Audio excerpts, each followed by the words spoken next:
Bienvenidos a Semanario Judicial, soy Laura Murillo y en los próximos minutos le daremos cuenta de las sentencias más relevantes de la Suprema Corte en pleno y salas, así como de las decisiones más importantes del Tribunal Electoral y órganos jurisdiccionales federales. Saludo a mi compañera Eusiris Rostro, que nos acompaña en la interpretación en lengua de señas mexicana. Comenzamos.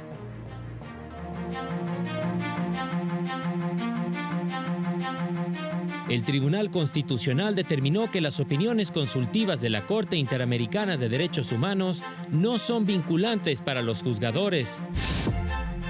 No viola la Constitución disposición de Yucatán que sanciona con cárcel a los deudores alimentarios, determinó la primera sala. Es indispensable contar con un sistema de justicia que se apega a la Constitución y no a los vaivenes de la política, aseguró la consejera Lilia Mónica López Benítez. El Consejo de la Judicatura Federal lanzó calculadora de prestaciones que ayudará a agilizar la solución de juicios laborales.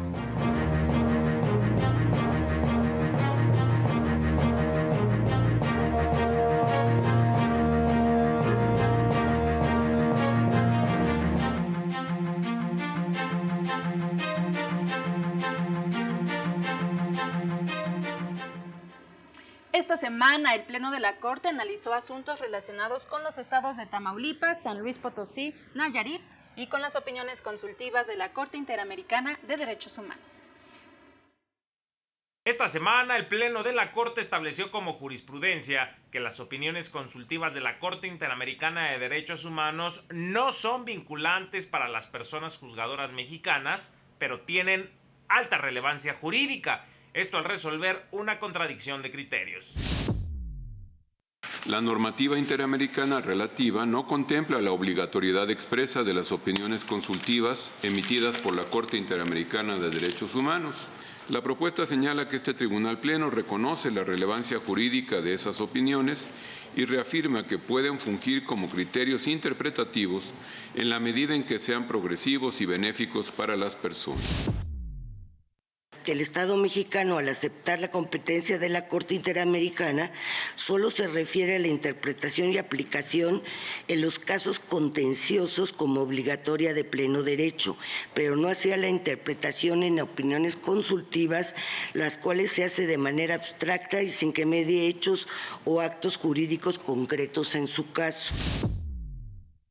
En otro asunto, al resolver una acción de inconstitucionalidad, el Pleno invalidó el artículo 59, párrafo último del Código Penal de Tamaulipas por generar incertidumbre. Esta norma remitía a los supuestos previstos en el artículo 422 del Código Nacional de Procedimientos Penales con sanciones aplicables a personas jurídicas. El martes, el Pleno declaró inconstitucionales disposiciones de los códigos penales de San Luis Potosí y Nayarit. Primero, al resolver una acción de inconstitucionalidad contra el artículo 280, párrafo último del Código Penal de San Luis Potosí, en la porción normativa secuestro y desaparición forzada de personas. Se adicionaron las agravantes para el delito de encubrimiento, las cuales consisten en que las penas se incrementarán hasta en una mitad cuando se trate, entre otros, de los delitos de secuestro y desaparición forzada de personas.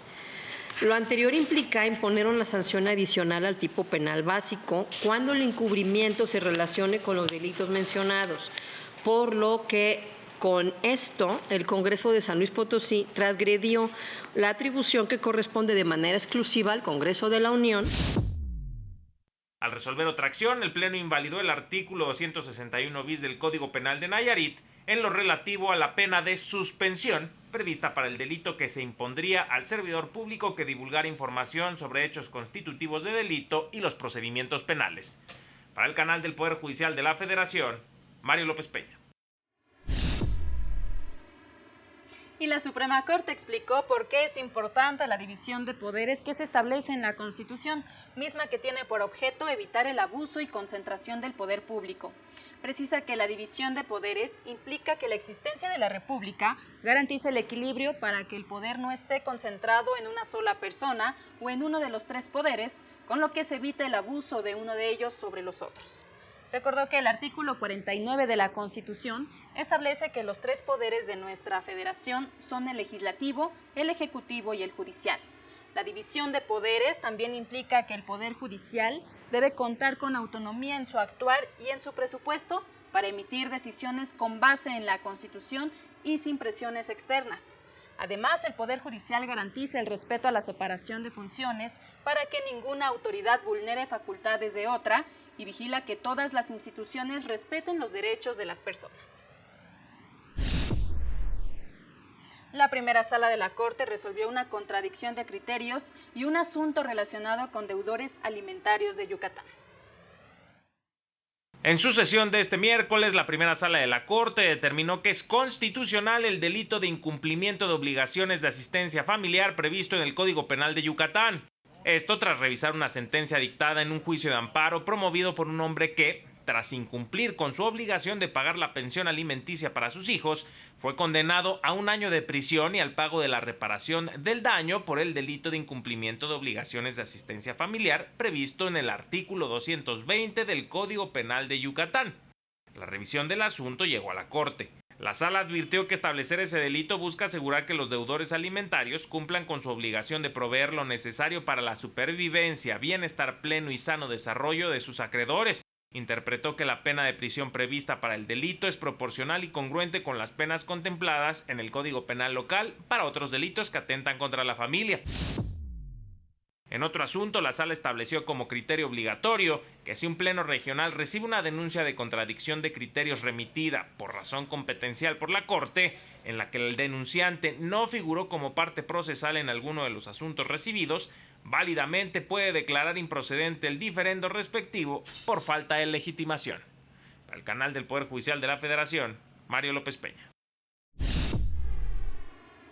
El Colegio de Secretarios y Actuarios de la Judicatura Federal señaló que la iniciativa presidencial de reforma al Poder Judicial genera una gran preocupación, ya que propone desmantelar el sistema de justicia en menos de un año al proponer sustituir a los integrantes de los poderes judiciales federal y de las 32 entidades por personas juzgadoras electas a través del voto popular, debilitando la autonomía e independencia judicial.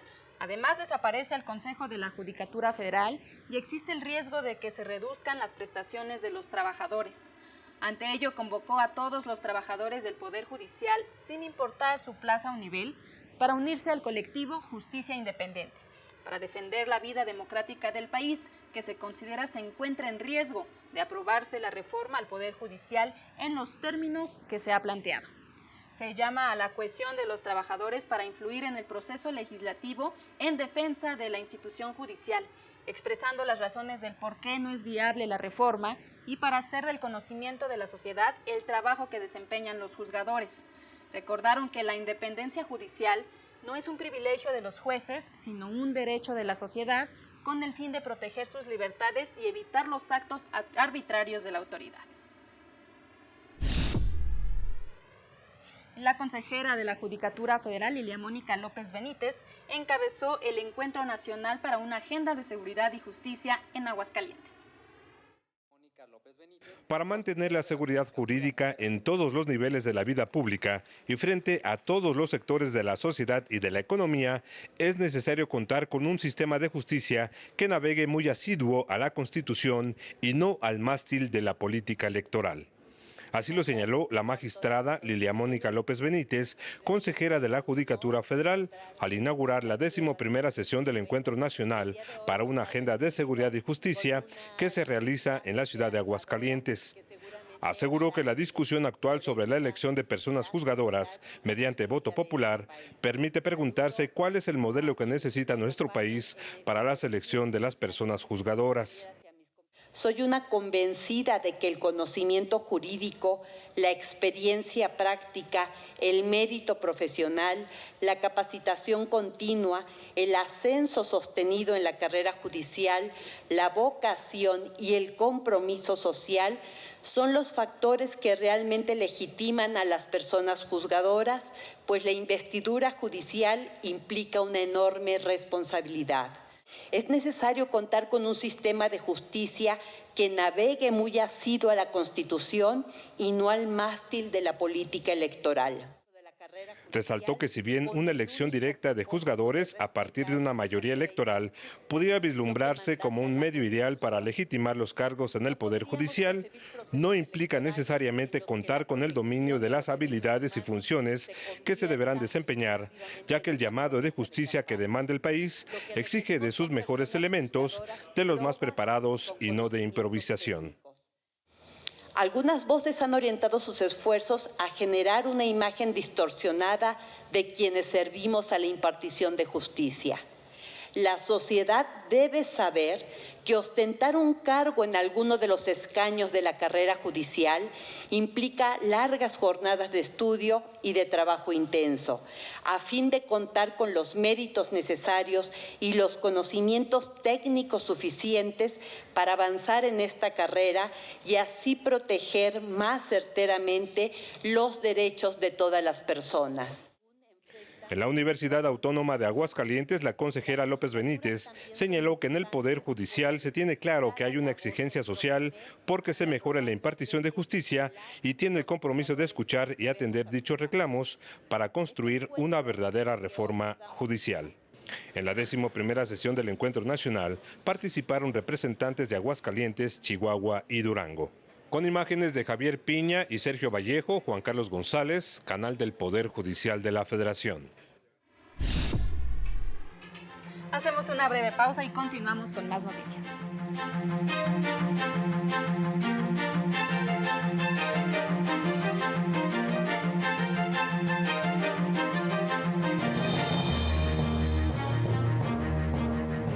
Al regresar, lanzan campaña para visibilizar el trabajo de las personas juzgadoras a favor de la sociedad.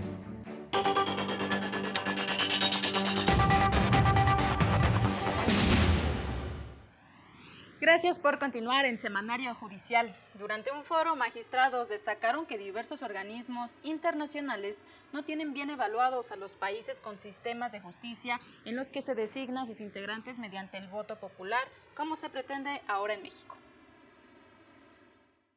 En el aula Taller de Saberes y Diálogo, que organiza la revista Tiempo de Derechos, magistrados del circuito analizaron a título personal la propuesta de reforma al Poder Judicial que establece como tema central la elección de ministros, magistrados y jueces por voto popular. El magistrado Octavio Ramos Ramos destacó los estudios que han realizado organismos como la ONU y el Banco Mundial sobre la elección de jueces en Bolivia, en los que no se han visto buenos resultados. En conclusión, lo que se dice en estos análisis es que se pierde de vista a los mejores perfiles y no son los más idóneos los que desempeñan tan delicada función. Se destacó el hecho de que la elección en Bolivia, al igual de lo que se pretende aprobar en México, la elección de los impartidores de justicia en realidad no es de forma directa, sino que se establece una preselección de candidatos a través de listas que presentan los poderes de la Unión. El magistrado federal Juan Carlos Cruz Razo pidió esperar a que concluya todo el proceso electoral para saber si realmente el partido en el poder logrará la mayoría calificada que se necesita para llevar a cabo reformas constitucionales sin el apoyo de la oposición. Hay voces que ya están muy preocupadas dando por un hecho la reforma, pero lo cierto es que necesitamos esperar también a que queden ya en definitiva conformadas las cámaras para determinar si existe o no esta posibilidad del partido mayoritario de reformar la Constitución y llevar a conclusión esta iniciativa de reforma que fundó el Ejecutivo Federal el 5 de febrero de este año. Confiaron que en el Parlamento abierto que se ha anunciado se tomen en cuenta todas las opiniones para realmente fortalecer al Poder Judicial. Para el canal del Poder Judicial de la Federación, Juan Carlos González. Y con el fin de visibilizar las funciones de las personas juzgadoras federales en todo tipo de asuntos en los que se vulnera la Constitución y los derechos humanos de las personas, así como el papel que juegan como pacificadores sociales, el Consejo de la Judicatura Federal lanzó la campaña Tu voz, tu historia, tu justicia, en la que personas justiciables comparten sus testimonios y experiencias al interactuar con la justicia federal en juzgados, tribunales y en la Defensoría Pública. En la campaña se muestra cómo a partir de las sentencias y resoluciones, las personas juzgadoras hacen valer sus derechos consagrados en la Constitución y tratados internacionales de los que México forma parte.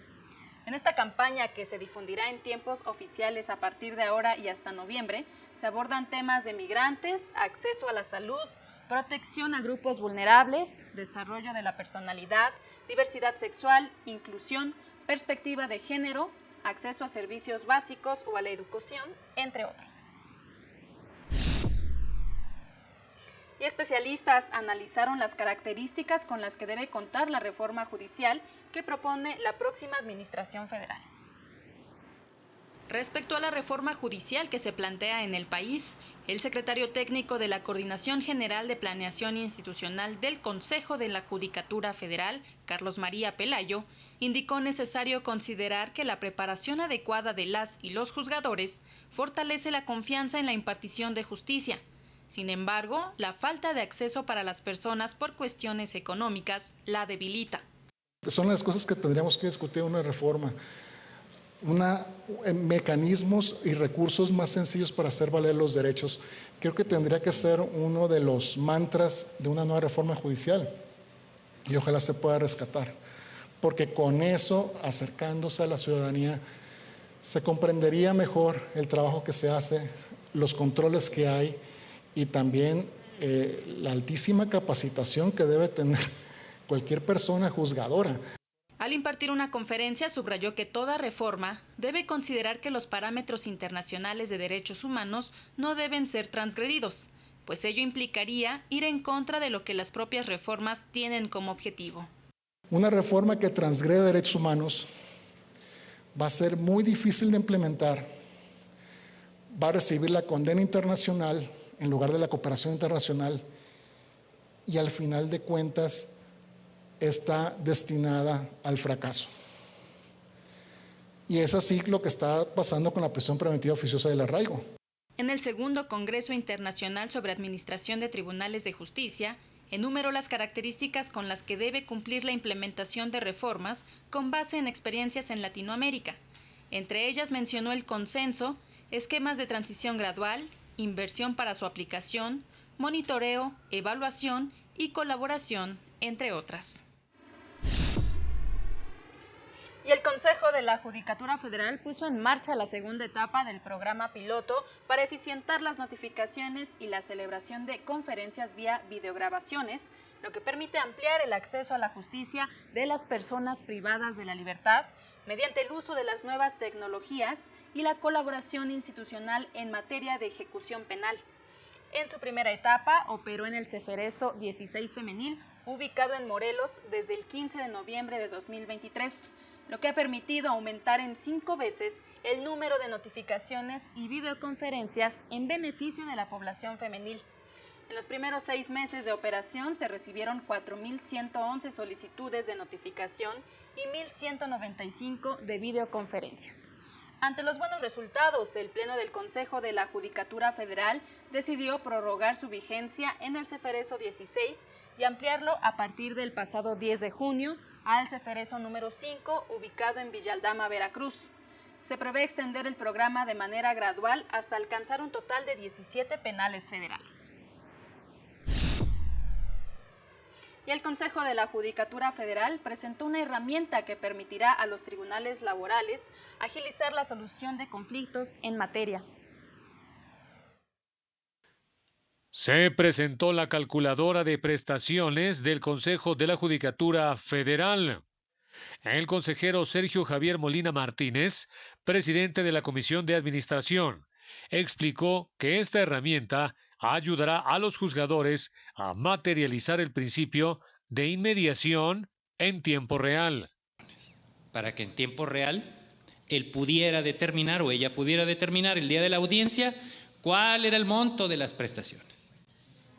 Porque esto lo iba a hacer algún otro funcionario de apoyo antes de la audiencia, calculando cuál era probablemente el monto que debía de ser la base para la cuantificación.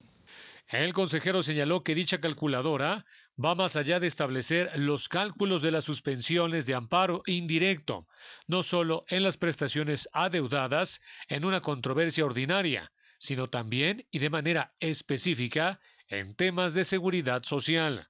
Esta herramienta va a estar activándose al interior del Poder Judicial y pronto, muy pronto, será el dominio común de la ciudadanía, de las y los trabajadores, de las y los miembros de los sindicatos, para que puedan hacer una proyección en tiempo real de las prestaciones que posiblemente pueden ser materia de condena. Añadió que en esta apuesta del uso de las tecnologías de la información, el Poder Judicial debe ser líder en innovación para que la sociedad vea a sus jueces y magistrados como referentes en la aplicación de la justicia en el país. Para el canal del Poder Judicial de la Federación, Óscar González. Y la magistrada Paula María García Villegas analizó la importancia de la defensa del derecho a un medio ambiente sano, incluso en las zonas urbanas. A través de un marco legal sólido y su aplicación rigurosa, se puede proteger la salud pública y preservar el medio ambiente para las futuras generaciones, aseguró la magistrada Paula María García Villegas Sánchez Cordero. Que todas las personas que viven en los centros urbanos tengan acceso a las distintas vertientes del derecho al ambiente sano, que incluye igualmente el derecho al agua potable, pero en una forma con igualdad social. En un conversatorio organizado por la Suprema Corte sobre el derecho humano a un ambiente sano que se ve amenazado por el cambio climático, indicó que este derecho implica que se debe garantizar a todas las personas vivan en un ambiente sano, libre de contaminación. Se mencionó que se deben implementar políticas públicas que regulen la emisión de contaminantes, la protección de espacios naturales y que el gasto público se destine a reducir el impacto del cambio climático. El acceso a la igualdad a través de condiciones fiscales proporcionales, equitativas, pero que ya puedan generar también estas condiciones de igualdad para que se destine el gasto público a la adaptación en las ciudades para el cambio climático. Para el canal del Poder Judicial de la Federación, Rosy García. Y en el semanario judicial de esta semana se publicaron 30 criterios de diversos órganos jurisdiccionales federales. De la Suprema Corte en esta ocasión solo se dio a conocer un criterio de la segunda sala del rubro pensión por viudez. Contra la resolución que niega su reconocimiento es aplicable el plazo de 15 días previsto en el artículo 17 de la Ley de Amparo. De plenos regionales se publicaron 5 criterios, 4 jurisprudencias y una tesis aislada que abordan temas relacionados con la presentación de la demanda de amparo en el Tribunal Electrónico para la Justicia Administrativa, suspensión definitiva con efectos restitutorios y suspensión provisional en amparo indirecto, misma en la que es improcedente concederla con efectos restitutorios. De tribunales colegiados se publicaron 24 criterios, una jurisprudencia y 23 tesis aisladas relacionadas con notificaciones vía electrónica en el juicio laboral, conciliación prejudicial y daños punitivos. Hacemos una nueva pausa y continuamos con la información.